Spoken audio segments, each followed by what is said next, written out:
Good morning, everyone. Welcome to Economic Times Daily Analysis and Explanation Series. आज है 22nd of November and day है Monday. सो एक person ने comment के अंदर पूछा था कि उन्होंने किसी इंडस्ट्री का किसी कंपनी का शेयर प्राइस सर्च किया होगा, तो उसके अंदर उनको थर्सडे का क्लोजिंग प्राइस मिल रहा था। तो अभी उनका डाउट था कि फ्राइडे को क्या हुआ था, मतलब क्योंकि सैटरडे संडे को वैसे भी मार्केट क्लोज रहता है, बट फ्राइडे को क्या हुआ था। तो फ्राइडे को मार्केट क्लोज था इस बारी, क्योंकि गुरु नानक जयंती थी, तो उस वजह से जो है मार्केट क्लोज था। छोटा सा डाउट था। दूसरी बात कि एक मैंने आपको थोड़े टाइम पहले ग्लॉसरी शेयर की थी, मैं आपको अभी दिखा भी देता हूँ। ये मैंने ही खुद बनाई है और इसके अंदर आपको काफ़ी सारी टर्म्स, फाइनेंशियल टर्म्स मिल जाएंगी, जिसका एक एक लाइन के अंदर बहुत ही ईजी मीनिंग लिखा हुआ है। जैसे आस्क प्राइस है यहाँ पर। Ask price is at prices at which dealer is willing to sell an asset of a security typically qualified by maximum quantity ask size also called offer price। तो मेरे ख्याल से आपको समझ में आ भी रहा होगा। इसका बेसिकली मीनिंग है कि एक ऐसा प्राइस जिसके ऊपर एक ऐसा मैक्सिमम प्राइस बेसिकली जिसके ऊपर जो डीलर है वो अपनी सिक्योरिटी को सेल करना चाह रहा है। तो बहुत ही बेसिक टर्म्स के अंदर मैंने यहाँ पे बहुत सारी टर्म्स लिखी हुई हैं, मैंने काउंट नहीं किए हैं बट काफ़ी सारी हैं, मतलब अल्फ़ाबेटिकली सारी ऑर्गेनाइज भी हैं और काफ़ी सारी आपको ये टर्म्स मिल जाएंगी। इसका जो कैसे आपको डाउनलोड करनी है, आपको नीचे एक टेलीग्राम ग्रुप का लिंक मिलेगा, उस ग्रुप को आप ज्वाइन कर लें। उसके अंदर आपको मैं पीडीएफ भी बहुत सारी सेंड कर देता हूँ और अब तो द हिंदू न्यूज़पेपर जो होता है उसकी भी सेंड कर देता हूँ रोज़। मतलब आज से ही स्टार्ट हुआ है बट अब रोज़ कर दूँगा। तो वो उसके लिए भी आप ज्वाइन कर सकते हैं और बाकी ये पीडीएफ आपको उसके अंदर मिल जाएगी। मैंने पहले भी सेंड करी हुई है, मैं आज रीसेंड कर दूँगा इसको। तो मैंने छोटा सा ये प्रमोशन कर लिया अपने टेलीग्राम ग्रुप का। आगे चलते हैं। तो फर्स्ट न्यूज़ से स्टार्ट करेंगे। Roll back of farm laws may hurt rupees और डेट मार्केट्स। तो सबसे पहले रुपी का बेसिकली मीनिंग है यहाँ पर करेंसी और डेट मार्केट्स को अफेक्ट कर सकती है। क्या चीज़? Roll back of farm laws. तो फार्म लॉज आपको ना पता वैसे हो नहीं सकता। 3 फार्म लॉज आए थे, MSP, ARSA से कुछ एक्ट था और एक और एक्ट था। तो 3 फार्म लॉज थे, उनका नाम हमारे लिए ज़्यादा इंपॉर्टेंट नहीं है, बट आपको पता ही है कि 3 फार्म लॉज में उनमें बेसिकली हुआ क्या था। इन अ सेंस जो फार्मिंग का बिजनेस है उसका कमर्शलाइजेशन हो गया था एक तरीके से। तो अगर आपको डिटेल में समझना है तो मैं आपको एक नीचे लिंक दे दूंगा एक वीडियो का। वो थोड़ी सी बड़ी वीडियो है बट आपको अगर डिटेल में समझना है तो थोड़ी बड़ी वीडियो उसमें हो जाएगा आपको। बट उसे मतलब अगर आपको यहाँ पे मीनिंग समझना है तो यहाँ पर बेसिकली कमर्शलाइज हो गई थी, यानी कि एज अ बिजनेस फॉर्म में जो फार्मिंग के प्रोडक्ट्स हैं उनको आप देख सकते हैं। तो उस तरीके से कुछ कुछ हो गया था, बट अभी भारत सरकार ने कुछ ही टाइम पहले, मतलब मेरे ख्याल से डेज़ के अंदर ही कुछ पहले फार्म लॉज जो है उनको रोल बैक कर लिया, वापस ले लिया है। तो उसकी वजह से क्या है, यहाँ पर रुपी मार्केट और डेट मार्केट यानी करेंसी मार्केट और डेट मार्केट्स अफेक्ट हो सकते हैं, ये इन्होंने एनालाइज करके बताया है। यहाँ पे बेसिकली इसका मीनिंग ये है कि क्या होता है, मतलब जो बाहर से अगर कोई इन्वेस्टमेंट करता है या आप भी इन्वेस्टमेंट करते हैं तो फंडामेंटल एनालिसिस आपको पता होगा। तो फंडामेंटल एनालिसिस के अंदर एक टॉप टू बॉटम अप्रोच होती है। उसके अंदर क्या किया जाता है, पहले सबसे पहले इकोनॉमी का एनालिसिस होता है, जहाँ पे इको लिखा है, मतलब इकोनॉमी का एनालिसिस होता है। इसके अंदर कुछ ऐसी चीज़ें आती हैं जैसे आपका जीडीपी कितना चल रहा है, इन्फ्लेशन कितना चल रहा है, जीडीपी का ग्रोथ कितना चल रहा है, रियल जीडीपी, नॉमिनल जीडीपी कितना चल रहा है।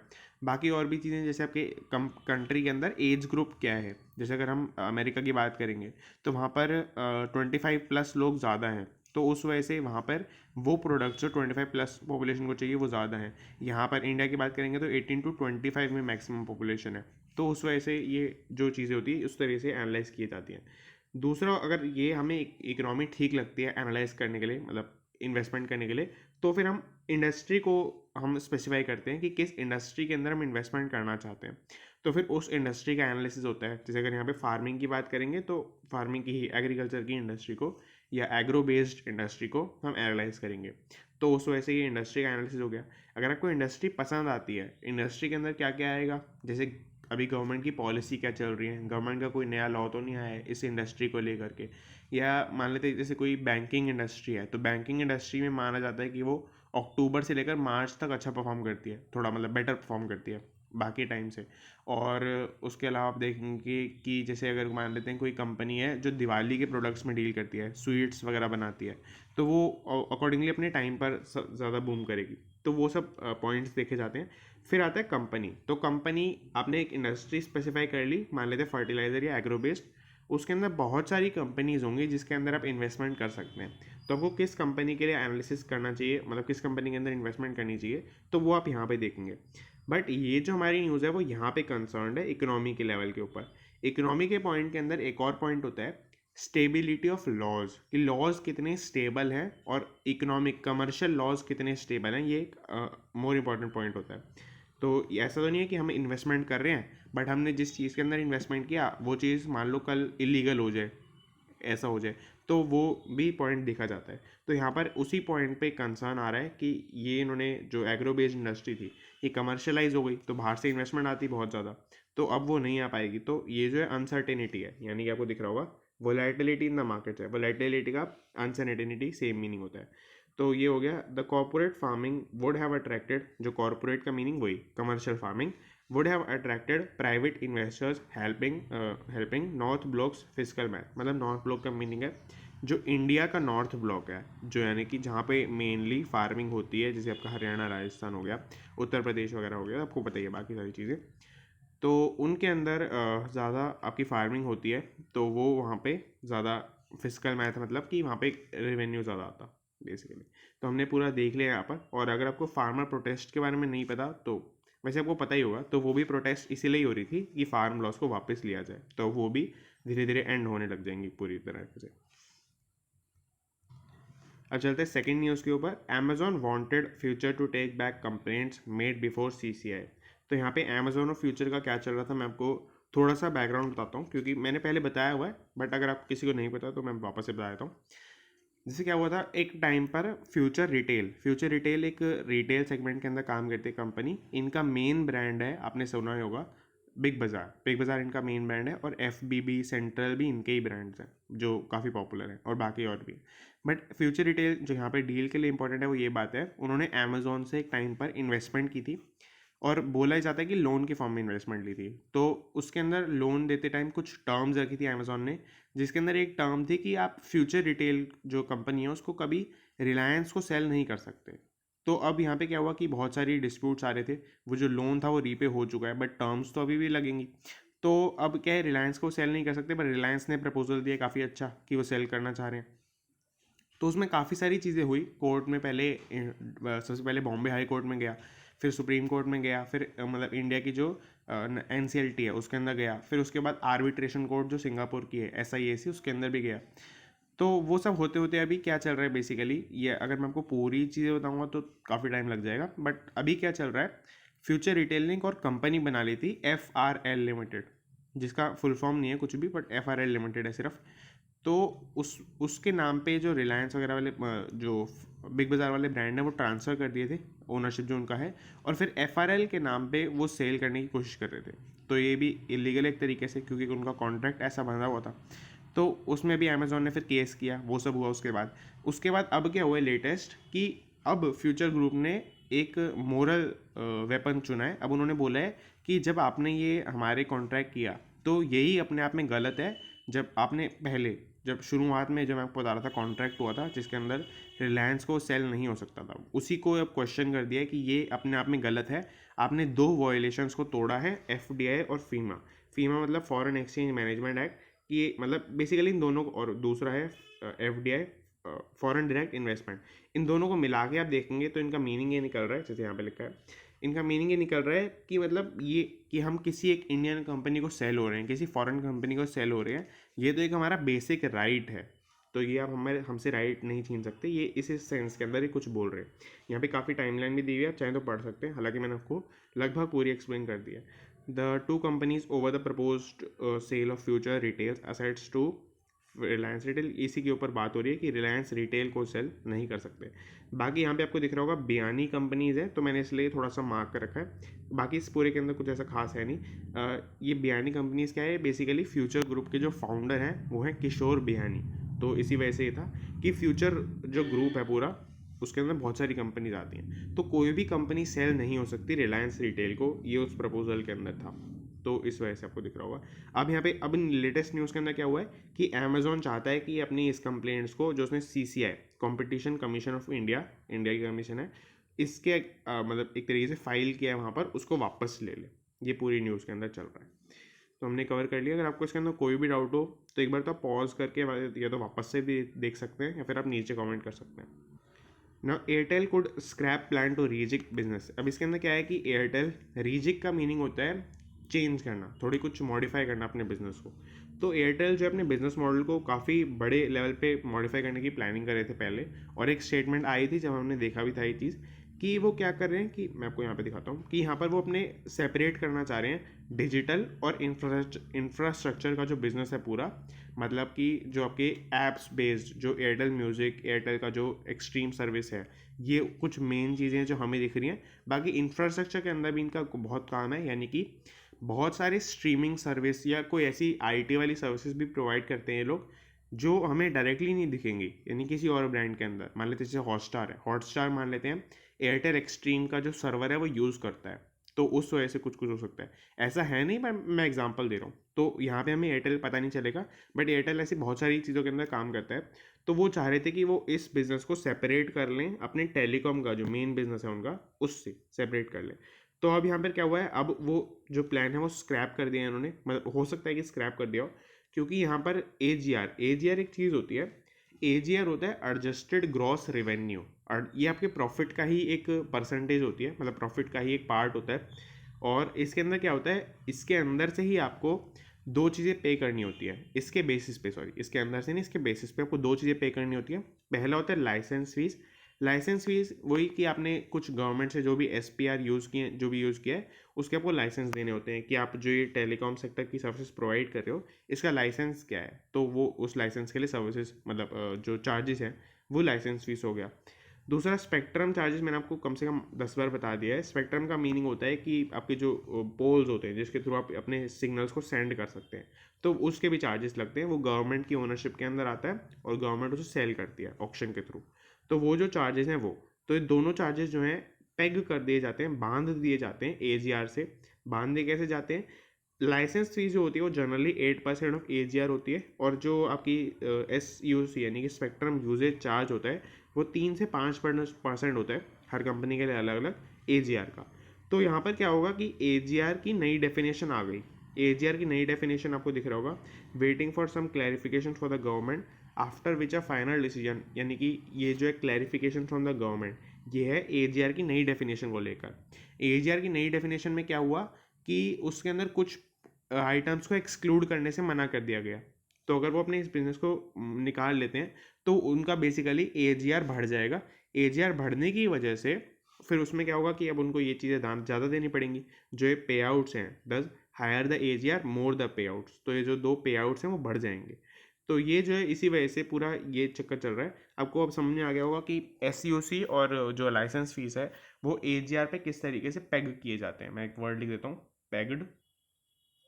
पेग्ड का वैसे भी मीनिंग, लिटरल मीनिंग होता है बांधना, तो यहाँ पे ये टर्म यूज़ की गई है कि पेग कर दिया जाता है इनको AGR से।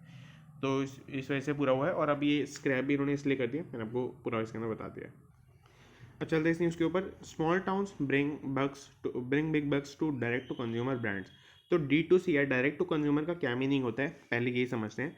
D2C अगर आपको थोड़ा सा मैं फॉर्मली बताऊं तो इसका मीनिंग आपको B2C पता होगा। B2C मतलब business to consumer, direct sales जो होती है वो D2C होती है। B2C और D2C में कोई अंतर नहीं होता है, और एंड और वाला मामला है। अब इसके अंदर क्या होता है, जैसे कोई कंपनी है वो अपना खुद जो प्रोडक्ट बनाती है वो डायरेक्टली कंज्यूमर को सेल कर देती है, उसके बीच में कोई भी मिडल मैन नहीं होता। इसका बहुत बेसिक इतना ही मीनिंग है। और इसके अंदर क्या होता है कि जनरली अभी जो एक नया बिजनेस मॉडल निकला है वो है कि आप छोटे छोटे लोगों के थ्रू इसको प्रमोट करो। क्या क्या होता है, जैसे आपका कोई प्लेटफॉर्म है उसके ऊपर लोग रजिस्टर करेंगे, और आपके पास भी कुछ ना कुछ व्हाट्सएप पे ऐसे मैसेजेस ज़रूर आते होंगे जिसके अंदर बहुत सारी साड़ीज़ की फ़ोटो, बहुत सारी लंच बॉक्सेस की फ़ोटो या इनकी फ़ोटो आती होगी, या फिर कई लोग होंगे आपके कॉन्टैक्ट के अंदर जो अपनी स्टेटस पे लगाते होंगे। तो ये जो मार्केटिंग का चैनल है ये इमर्ज हो रहा है बहुत ज़्यादा, और इसी से रिलेटेड न्यूज़ है कि यही जो मतलब मार्केटिंग है पूरी, ये काफ़ी सारी कंपनीज में 40 to 50% ऑफ एनुअल सेल्स भी लेके आ रही है Tier 3 और Tier 2 मार्केट से। मतलब बहुत जो थोड़े बैकग्राउंड मतलब थोड़ी आप कह सकते हैं कि बैकवर्ड जो थोड़े बैकवर्ड एरियाज हैं वहाँ से।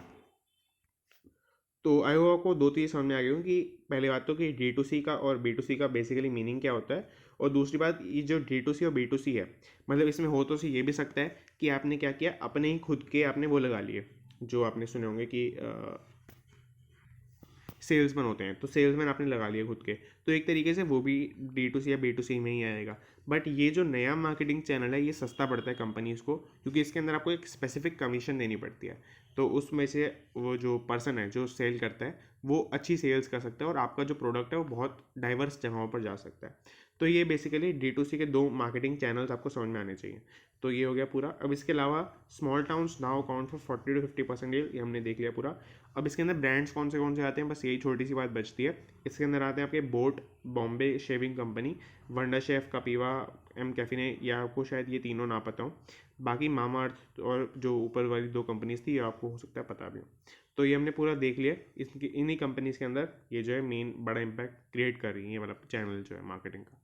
तो हमने ये पूरा देख लिया। अगर आपको इसके अंदर मतलब पूरे ही फर्स्ट पेज के अंदर इस न्यूज़ को छोड़ के कोई भी डाउट हो तो आप नीचे कमेंट कर सकते हैं।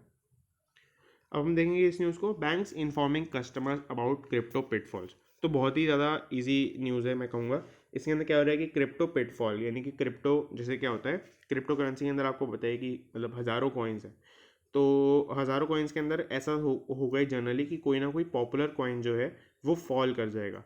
तो अब क्या है कि जो बैंक्स हैं, जो बड़े बड़े बैंक्स हैं जिसके कुछ नॉन कस्टमर्स होते हैं, जैसे कोई बैंक की ब्रांच है तो उसके आसपास जो कुछ कस्टमर्स होते हैं जो रेगुलरली विजिट करते रहते हैं, तो उनको वो है बैंक्स, जो बैंक के ऑफिशियल्स बैठे हैं उसके अंदर, या जो मतलब एक तरीके से उनको अटेंड करते हैं लोग, वो बैठे हैं, तो वो उनको वार्न करते रहते हैं, उनको बताते रहते हैं कि जैसे इस क्रिप्टो के अंदर फॉल कर गया तो वो अगर इन्वेस्टमेंट करेंगे तो वो एक तरीके से कॉशन हो जाएंगे। तो इस न्यूज़ के अंदर पूरी के अंदर ये है। अब एक्सिस बैंक और ICICI और HDFC बैंक ने तो काफ़ी ज़्यादा किया है इसको, और उन्होंने ईमेल्स भी सेंड किए हैं अपने जो कंज्यूमर्स हैं, मेन कंज्यूमर्स हैं उनको। तो ये हो गया यहाँ पर। और बाकी दूसरी बात कि top private banks are reaching out to consumer, ये हमने देख लिया है। अब इसमें दूसरी बात ये जो मैं कह रहा था वो ये है कि वो रिस्की एसेट क्लास की तरीके से इसको ब्रांड करते हैं, जो क्रिप्टो है इसको। अब इसमें दो बातें हैं। पहली बात तो ये कि RBI जो मतलब एक तरीके से उसका मेन काम यही है कि वो बैंक्स को, सभी बैंक्स को रेगुलेट करता है। तो RBI जो है वो खुद उसका जो स्टांस है वो ये है कि वो क्रिप्टो को बैन कर देना चाहिए। तो वही चीज़ मतलब मैं ये कह रहा हूँ इनडायरेक्टली कि RBI नहीं बोला होगा इन बैंक्स को। तो ये हो गया यहाँ पर। दूसरी बात इसमें ये है कि मैंने शायद पहले बोला था कि बैन भी हो सकता है, बट मैंने जब काफ़ी स्टडी करी और मैंने पहले मुझे भी डाउट भी था इसके ऊपर, और अभी मैंने स्टडी कर भी लिया ठीक से, बैन नहीं हो सकते क्रिप्टो मार्केट के अंदर, इंडियन मार्केट के अंदर। क्योंकि क्या है, अगर आप क्रिप्टो या ब्लॉकचेन को ढंग से समझते हैं तो उसके अंदर एक चीज़ आती है, एक पॉइंट आता है, डी डिसेंट्रलाइज सिस्टम। तो डिसेंट्रलाइज सिस्टम का क्या मीनिंग होता है कि किसी के पास उसका कंट्रोल नहीं है।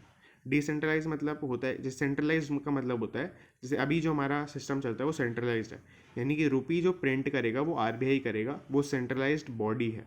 तो ये जो है यहाँ पर नहीं है, डिसेंट्रलाइज्ड मार्केट है। कोई भी कंट्रोल, जिसने बिटकॉइन बनाया है या ब्लॉकचेन जिसने बनाई है, वो भी कंट्रोल नहीं कर सकता है इसको। तो उस वजह से जो यहाँ पे डिसेंट्रलाइज सिस्टम है। तो जब RBI के पास कोई कंट्रोल ही नहीं है, किसी के पास भी कोई कंट्रोल नहीं है, तो RBI भी बैन उसको नहीं कर सकता है।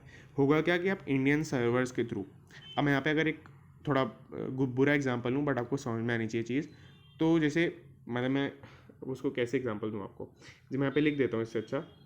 तो ये जो होता है इसको भी आप अपने जो नॉर्मल डिवाइस हैं, अपने जो नॉर्मल सर्वर है उसके थ्रू एक्सेस नहीं कर सकते।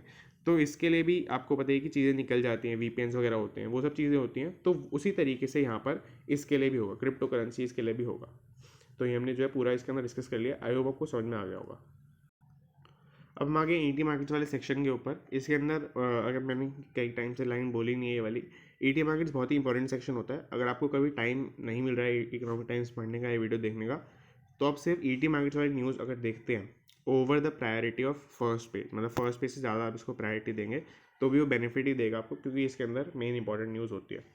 इसके अंदर पहली न्यूज़ क्या है, निफ्टी में breach 17,500 levels if it fails to trade above 17,700। तो ये इतनी ज़्यादा इंपॉर्टेंट नहीं है जितना मैंने मतलब हाई बना दी थी। इसके अलावा जो है वो काफ़ी इंपॉर्टेंट है।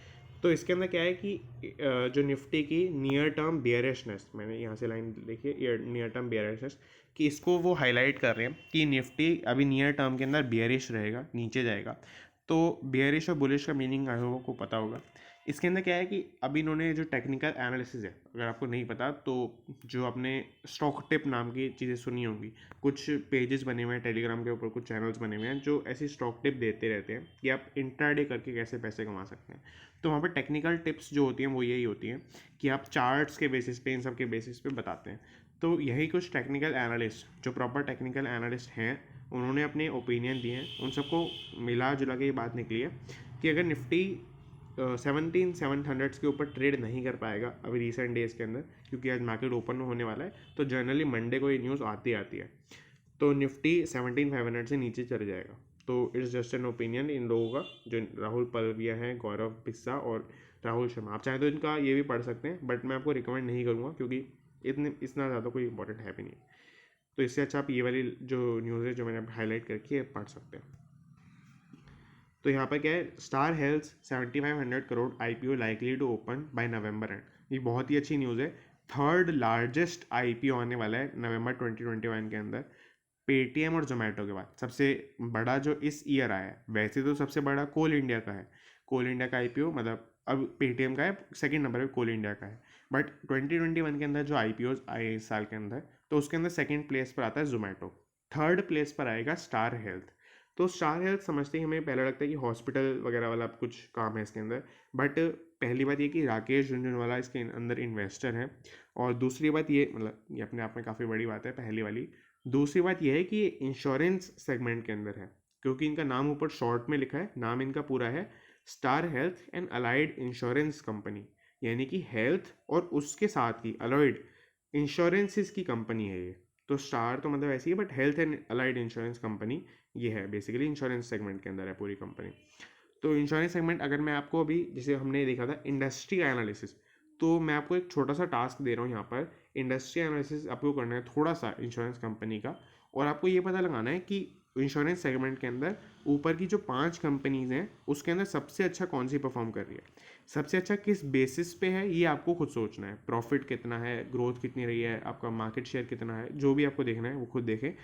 जो सबसे ऊपर 5 कंपनीज चल रही हैं इंश्योरेंस सेगमेंट के अंदर, वो आपको बतानी है। तो ये हो गया यहाँ पर। दूसरी बात, हमने अभी थोड़े टाइम पहले, अच्छा जो राकेश झुनझुनवाला है वो इसके अंदर, Rakesh Jhunjhunwala backed star health is the largest retail health insurer with 31% market share. तो रिटेल इंश्योरर के अंदर लार्जेस्ट नहीं है और 31% मार्केट शेयर इनका है। The issue could be price around 900 share. तो ये हो गया यहाँ पर। Currently promoters own 62.8% of the company while public share holders own the rest. तो अभी के लिए ये होल्डिंग हो रही है। तो मैं अभी जो बीच में बोलना चाह रहा था वो ये था कि यहाँ पर हमने थोड़े टाइम पहले देखा था पॉलिसी बाज़ार का भी IPO आया था। मतलब जो पॉलिसी बाज़ार और पैसा बाज़ार, ये दो हैं कंपनीज, इसके पेरेंट कंपनी है PB फिनटेक, उन कंपनी का IPO आया था। हमने मतलब पॉलिसी बाज़ार भी इंश्योरेंस सेगमेंट के अंदर ये कंपनी, बट पॉलिसी बाज़ार और स्टार हेल्थ में बहुत फ़र्क है। मैं आपको ये समझाना चाह रहा हूँ, ये न्यूज़ इसलिए इंपॉर्टेंट है। पॉलिसी बाज़ार, या मैं यहाँ पे लिख देता हूँ PB, और दूसरा लिख देते हैं नीचे स्टार। तो आई होप आप दोनों से ना कंपनी समझ पाएंगे। PB मतलब जो पॉलिसी बाज़ार है इसके अंदर क्या है, इसके अंदर ये मार्केट प्लेस है। It is like an Amazon of insurances. इसके अंदर आप जो इंश्योरेंस कंपनीज हैं या जो रिटेल उसके डिस्ट्रीब्यूटर हैं, वो आके अपनी कंपनीज को, अपने इंश्योरेंस के प्लान को लिस्ट करवाते हैं। और PB फिनटेक यानी कि जो मतलब पॉलिसी बाज़ार है, वो सिर्फ सेल करने का काम करता है, वो सिर्फ बेचता है। तो यहाँ पर एक तरीके से पॉलिसी बाज़ार जो है वो इंश्योरेंस सेगमेंट में है ही नहीं, वो टेक सेगमेंट के अंदर है, कॉमर्स सेगमेंट के अंदर है बेसिकली। अब जो on the other hand star जो है, Star health and allied insurance company, ये मेन इंश्योरेंस प्रोवाइडर है। ये वो कंपनी है जो पॉलिसी बाजार जैसे मार्केट प्लेसेस के थ्रू या अपनी खुद के मार्केट प्लेस के थ्रू सेल करेगी। तो ये basically insurance segment, core insurance segment के अंदर है कंपनी। तो इन दोनों के अंदर काफ़ी डिफरेंसेस हैं, और इन दोनों का ही अभी IPO आया था, तो मैंने सोचा कि इसको आपको बता देना चाहिए कि दोनों में क्या डिफरेंस है। तो आई होप आपको ये वाला पॉइंट था वो अच्छा लगा होगा और समझ में आएगा। अब चलते हैं इसके ऊपर। पेटीएम में फॉल फर्दर एज वैल्यूएशन और डेटरेंट फॉर मैनी। यहाँ पे बहुत बेसिक न्यूज़ है। पेटीएम का हमने देखा भी था, एक बार रिकैप कर लेते हैं। जो इनका IPO प्राइस था वो 2150, जो हाईएस्ट प्राइस है उसके ऊपर सेट हुआ। बट जो इनका जिस दिन ये लिस्ट हुई कंपनी, 9.3% के डिस्काउंट पर लिस्ट हुई। बहुत सारे मीम्स बने कि जितना पेटीएम ने कैशबैक दिया था उतना इसमें वापस ले लिया। खैर उसके अलावा 1950 पर जो है इसके अंदर वो आया कि 1950 पर इसका प्राइस लिस्ट हुआ। पहले डिस्काउंट पे लिस्ट हुआ और उसी दिन बहुत ज़्यादा 27% के आसपास फॉल करने के बाद 1564 पर IPO क्लोज हुआ। तो मतलब जो लिस्टिंग डे था उस दिन क्लोज हुआ जो शेयर का प्राइस था। तो अभी देखते हैं कि आज भी ओपन होगा मार्केट, तो आज कैसा रहता है मार्केट इसके अंदर। खैर इसके अलावा पेटीएम वर्सेस पीयर, ये बहुत ही इंपॉर्टेंट चार्ट इन्होंने यहाँ पे दिया है। इसके अंदर क्या है कि पेटीएम और जो बाकी पेमेंट सर्विसेज वाली कंपनी है उसके अंदर उनकी वैल्यूएशन कैसी है। क्या है बेसिकली कि जो पेटीएम ये फॉल कर रहा है सबसे ज़्यादा, इसका मेन रीज़न बताया जा रहा है वैल्यूएशन। वैल्यूएशन इसकी बहुत ही हाई हो रखी है ऐसा बताया जा रहा है, मतलब किसी को ऐसे पता नहीं होता वैल्यूएशन में, भी बताया जा रहा है। यहाँ पे लिखा भी है वैल्यूएशन और डेटरेंट। डेटरेंट का मीनिंग ये होता है कि जो चीज़ नीचे जाने के लिए एक तरीके से फोर्स करे। जैसे जो आपने एक पॉपुलर सी एडियम होता है कि एक मतलब बास्केट के अंदर एक ही सड़ा हुआ आम है तो वो बाकी सबको भी सड़ा देता है, तो वो डेटरेंट हो गया एक तरीके से। तो वो डेटरेंट जो है यहाँ पर वैल्यूएशन इसका बना हुआ है, इसी की वजह से जो इनका शेयर प्राइस है वो फॉल कर रहा है कि ये पहली जो वैल्यूएशन है बहुत ज़्यादा है। अब यहाँ पर वैल्यूएशन को प्रूफ करने के लिए कि ज़्यादा है या नहीं, सबसे अच्छा जो एक पॉइंट है वो ये बनता है, अच्छा 2 पॉइंट्स बनते हैं। पहला पॉइंट बनता है कि आप वैल्यूएशन जो कंपनी की खुद से निकल सकती है उसको ही कैलकुलेट कर लीजिए और कंपेयर कर लीजिए कि अभी कितनी चल रही है जो शेयर प्राइस है उसके अकॉर्डिंगली। तो ये तो कर ही सकते हैं, ये किया भी हुआ है इस न्यूज़ के अंदर नीचे आर्टिकल के अंदर। बट सेकंड जो है वो ज़्यादा प्रैक्टिकल है और कम मतलब उसमें काम कम लगेगा। उसके अंदर क्या है कि हम बाकी जो इसके पीयर्स हैं जो जनरली इसके ऊपर या नीचे हैं, तो वो मतलब जो पेमेंट सेगमेंट के अंदर, तो उनसे हम कंपेयर कर लेते हैं कि कितनी वैल्यूएशन चल रही है, तो उस हिसाब से हो सकता है। तो यहाँ पे इन्होंने यही किया है जो यहाँ पे पीयर कंपैरिजन है। तो इसके अंदर पेटीएम नीचे ही आ रहा है, मार्केट कैप इसकी 13 बिलियन है, बट इसकी जो प्राइस टू सेल्स की रेशियो 33 के आसपास चल रही है, तो इस वजह से ये हो गया।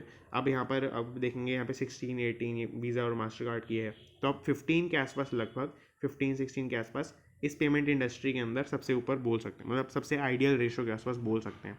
तो अगर इतनी होती है तो ठीक है। इसके अलावा 33 इनकी चल रही है अभी प्राइस टू सेल्स रेशो। इसका बेसिकली मीनिंग ये है कि जैसे आप अगर कंपनी 1 रुपीज़ की सेल करती है तो उसके लिए आप अपनी जेब से एज अ शेयर जब आप खरीदते हैं तो आप कितने पैसे देने के लिए तैयार हैं। जब कंपनी 1 रुपये की सेल करती है तो आप कितने पैसे देने के लिए तैयार हैं। जैसे पेटीएम में 33 चल रहा है, तो पेटीएम का इतना क्रेज़ है अभी, या वैल्यूएशन इसकी इतनी ज़्यादा है कि अगर आपको 1 रुपये की सेल करती है कंपनी तो उसके लिए इन्वेस्टर्स 33 रुपीज़ देने के लिए तैयार हैं।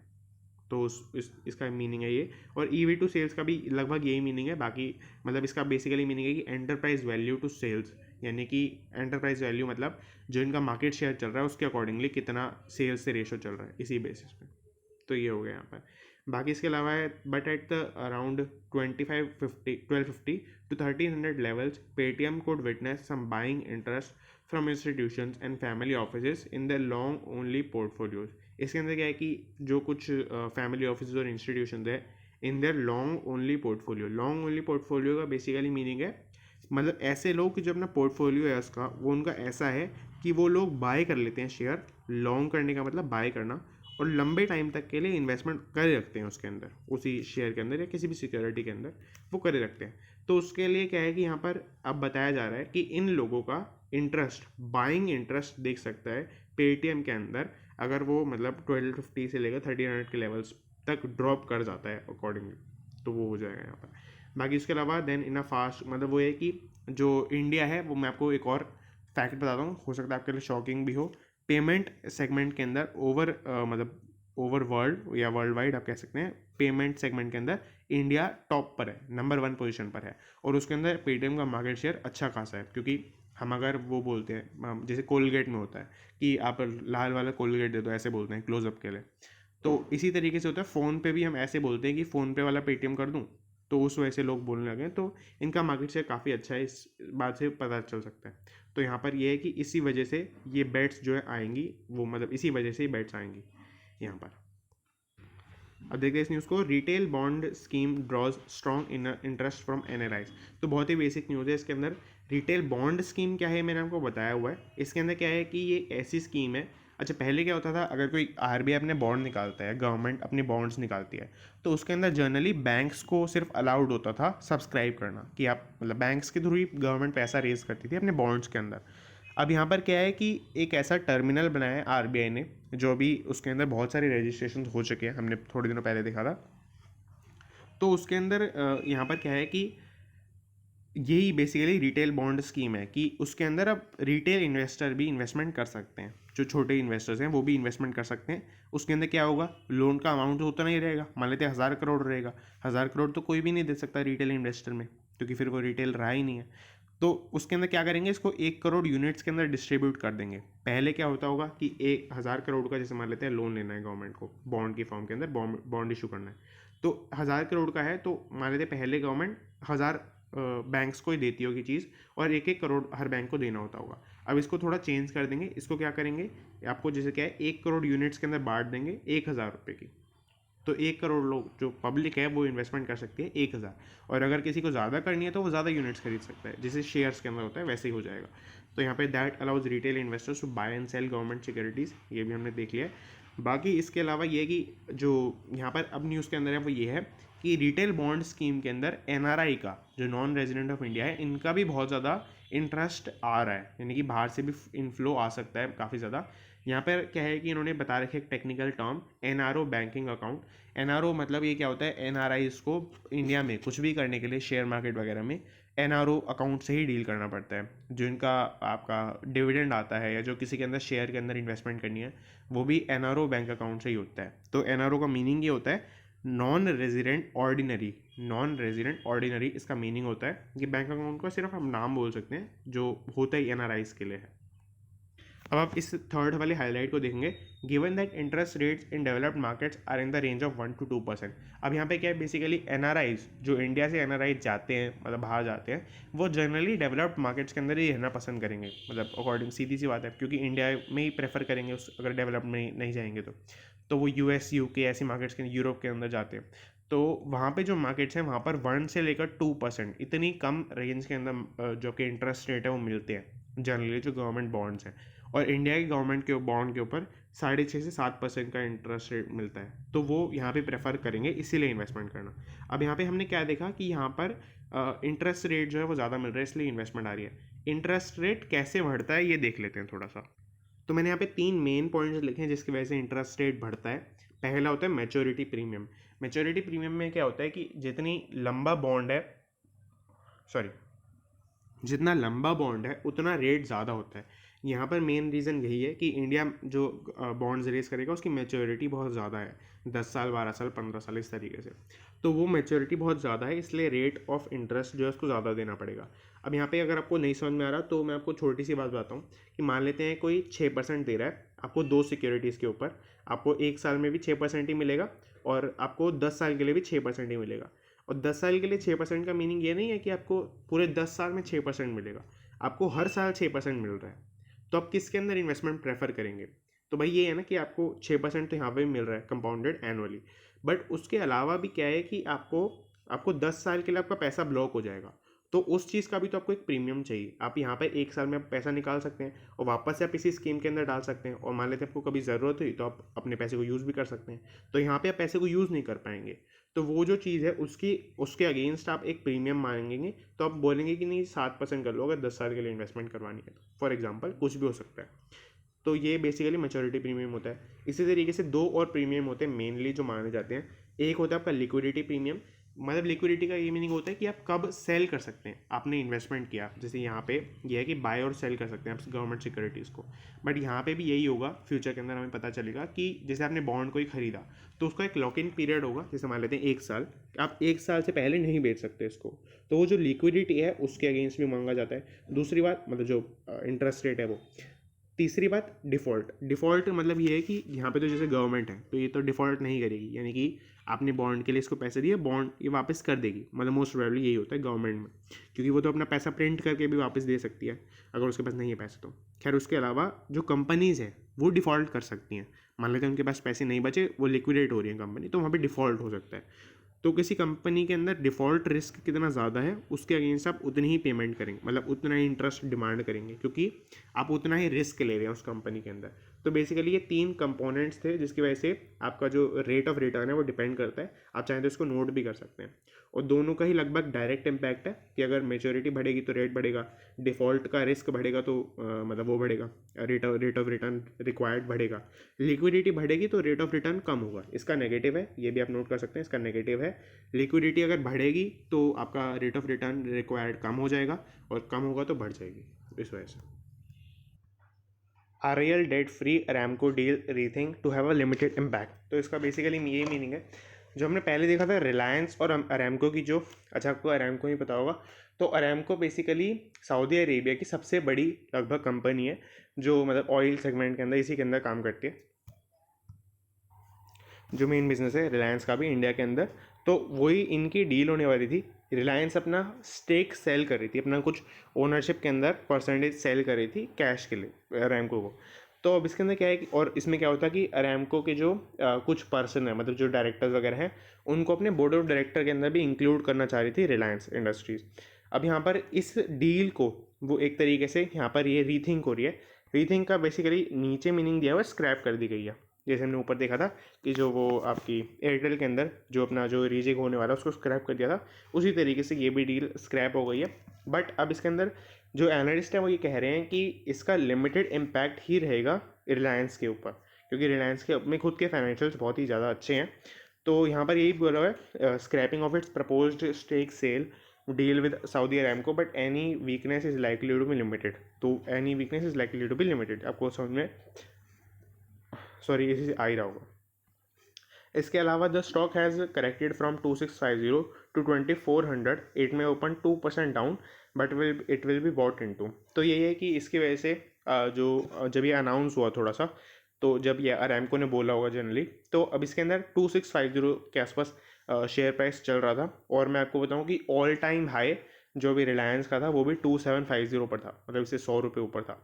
तो 2650 से अभी 2400 पर ये स्टॉक गिर गया, मतलब जब ये चीज़ अनाउंस हुई थी एक तरीके से। The stake sale is not very relevant now for a developing from a deleveraging standpoint. तो डी लेवरेज करने का मीनिंग क्या होता है ये मैंने आपको बताया था पहले भी, और बाकी इसके अंदर यही दिया हुआ है कि अभी स्टेक सेल इतनी इंपॉर्टेंट नहीं थी। जो रिलायंस इंडस्ट्रीज़ के खुद के कैश फ्लो है, उसका सब कुछ है, वो अभी इनफ है रिलायंस के लिए, ऐसा एनालिस्ट कह रहे हैं, मतलब रिलायंस के अंदर से किसी ने नहीं बोला है। उसके अलावा the stock ended up 0.35% on at 2472.75 on Thursday. It has fallen 10% since October 19 when it hit record high of 2750। तो ये हमने देखा था कि अक्टूबर 19 के अंदर 2750 इनका ऑल टाइम हाई है, ये मैंने आपको बताया था पहले भी। बाकी इसके अलावा जो इनका शेयर है वो थर्सडे को, अच्छा यहाँ पे भी थर्सडे से लिखा है क्योंकि मैंने आपको सबसे पहले बताया था। अब इनका जो शेयर है वो 0.35% गिर के 2742 पर भी आ गया, सॉरी मतलब बढ़ करके 2742 पर क्लोज हो गया थर्सडे को। तो ये छोटी सी भी न्यूज़ थी। अब इसमें आपको ये कन्फ्यूज़ हो रहा होगा कि ये क्या है और ये क्या है। तो ये वो दिन है जब ये चीज़ अनाउंस हुई थी, बाहर आई थी, तो उस दिन का ये बता रखा है। दूसरी बात है, ये वो दिन है थर्सडे का, कि थर्सडे को ये हुआ था, मतलब जब थर्सडे को क्लोजिंग हुई थी। तो इस तरीके से नाउ चलते हैं लास्ट न्यूज़ के ऊपर। ये है Imagica creditors now take the ARC route to sell the company. तो बेसिकली इमेजिका जो है, इमेजिका वर्ल्ड एंटरटेनमेंट की कंपनी है। ये बॉलीवुड के प्रोड्यूसर हैं मनमोहन शेट्टी, आपको शायद पता भी होगा, ये मतलब इसके प्रमोटर हैं। तो इसमें ये जो है कंपनी अब एक तरीके से बैंक्रप्सी के अंदर जा रही है, बैंक दिवाला उड़ गया एक तरीके से। तो ये जो बैंक्रप्सी में क्या होता है कि जनरली जो कंपनी के क्रेडिटर्स होते हैं वो कमांड संभाल लेते हैं, मतलब कि जो कंपनी के जो भी असेट्स हैं वो वही लोग सेल करेंगे, और जितना पैसा आएगा वो अपने हिसाब से ही डिस्ट्रीब्यूट करेंगे। पूरा कंट्रोल क्रेडिटर्स के पास ही होता है। तो क्रेडिटर्स ने डिसाइड किया है रीबिड करने का, यानी कि एक ARC को, बेसिकली असेट रीस्ट्रक्चरिंग कंपनी को, रिकन्स्ट्रक्शन कंपनी को, मैंने आपको ये क्या करती है कैसे करती है पहले बताया हुआ है, हालांकि मैं फिर से बताता हूँ। इसका मेन काम ये होता है कि जो बैड डेप्ट है ये उसको खरीदती है बैंक से लोअर रेट्स पर, और फिर उसको कलेक्ट करती है लोगों से, तो उसमें वो प्रॉफिट बनाती है। तो इसका बेसिकली अब ये ARC को अपना सेल करने का जो रूट है वो ले रहे हैं अपनी इस इंसॉल्वेंसी को एक तरीके से मतलब कैरी आउट करने के लिए। तो यहाँ पर ये हो गया, यहाँ पर ARC को सेल कर रहा है। पूरा इसके अंदर ये बताया हुआ है, ये इतना भी नहीं इसके अंदर बताया गया कि कौन सी किस कंपनी की ARC को सेल करना चाह रहे हैं, तो इसके अंदर बहुत ही कम न्यूज़ दी गई है। इसके अंदर ये है कि बहुत सारे जो इसके आप कह सकते हैं प्रमोटर्स हैं, जो डायरेक्टर्स हैं, वो क्या बोल रहे हैं, बस ये बताया हुआ है इसके अंदर। तो इतनी कोई इंपॉर्टेंट न्यूज़ इसके अंदर नहीं है। हालांकि company has so far received 1 bidding bid from Malpani group, ये एक ARC का नाम है यहाँ पर पहला, कि मलपानी ग्रुप से इनको एक बिडिंग आई है, which has bid over 500 crore का इन्होंने बताया। और जो इमेजिका के ओज हैं, मतलब इमेजिका जितना उसके ऊपर डेट है, वो कितना अमाउंट है, वो है 1020 करोड़, 1020 करोड़ का डेट है उसके ऊपर। तो मतलब वही है कि मिनिमम कम से कम इतना तो, या फिर 800 करोड़ के आसपास लगभग 0.8 की एक रेशो चलती है इसके अंदर, तो वो इसके अंदर वो लेना चाहेंगे। Big bid includes stake for lender in Imagica that can be encash later. तो मतलब ये भी होता है कई बार कि जैसे आपने कोई बिड लगाई, तो आप ये भी उसके अंदर प्रपोज कर सकते हैं कि ये जो असेट्स है उसके लिए तो हम इतनी बिड लगा रहे हैं, बट उसके अलावा जो लेंडर्स हैं उनको हम खुद से पैसे दे देंगे। इस तरीके से भी हो सकता है कई बार। तो यहाँ पर ये हुआ है कि इस बिड के अंदर ये चीज़ हुई है कि जो lenders in Imagica will be encash later, तो उनको हम बाद में पैसे भी दे देंगे इससे एडिशनल। हालांकि उसके अलावा कुछ नहीं बोला है, but lenders are uncomfortable taking the stake और सोर्स। तो वो ये कि लेंडर्स अभी इस डील को लेने के लिए कंफर्टेबल नहीं है। तो ये अभी कोई इसके अंदर हुआ नहीं है कुछ, तो हम इसको ज़्यादा डिटेल में नहीं देखते हैं। बाकी हमने पूरा पेपर डिस्कस कर लिया। अगर आपको कोई भी डाउट हो तो आप नीचे कमेंट कर सकते हैं, और वही टेलीग्राम को वो ज्वाइन कर लेना चाहिए, आपको नीचे उसका भी लिंक मिल जाएगा। So that's it and thanks for watching.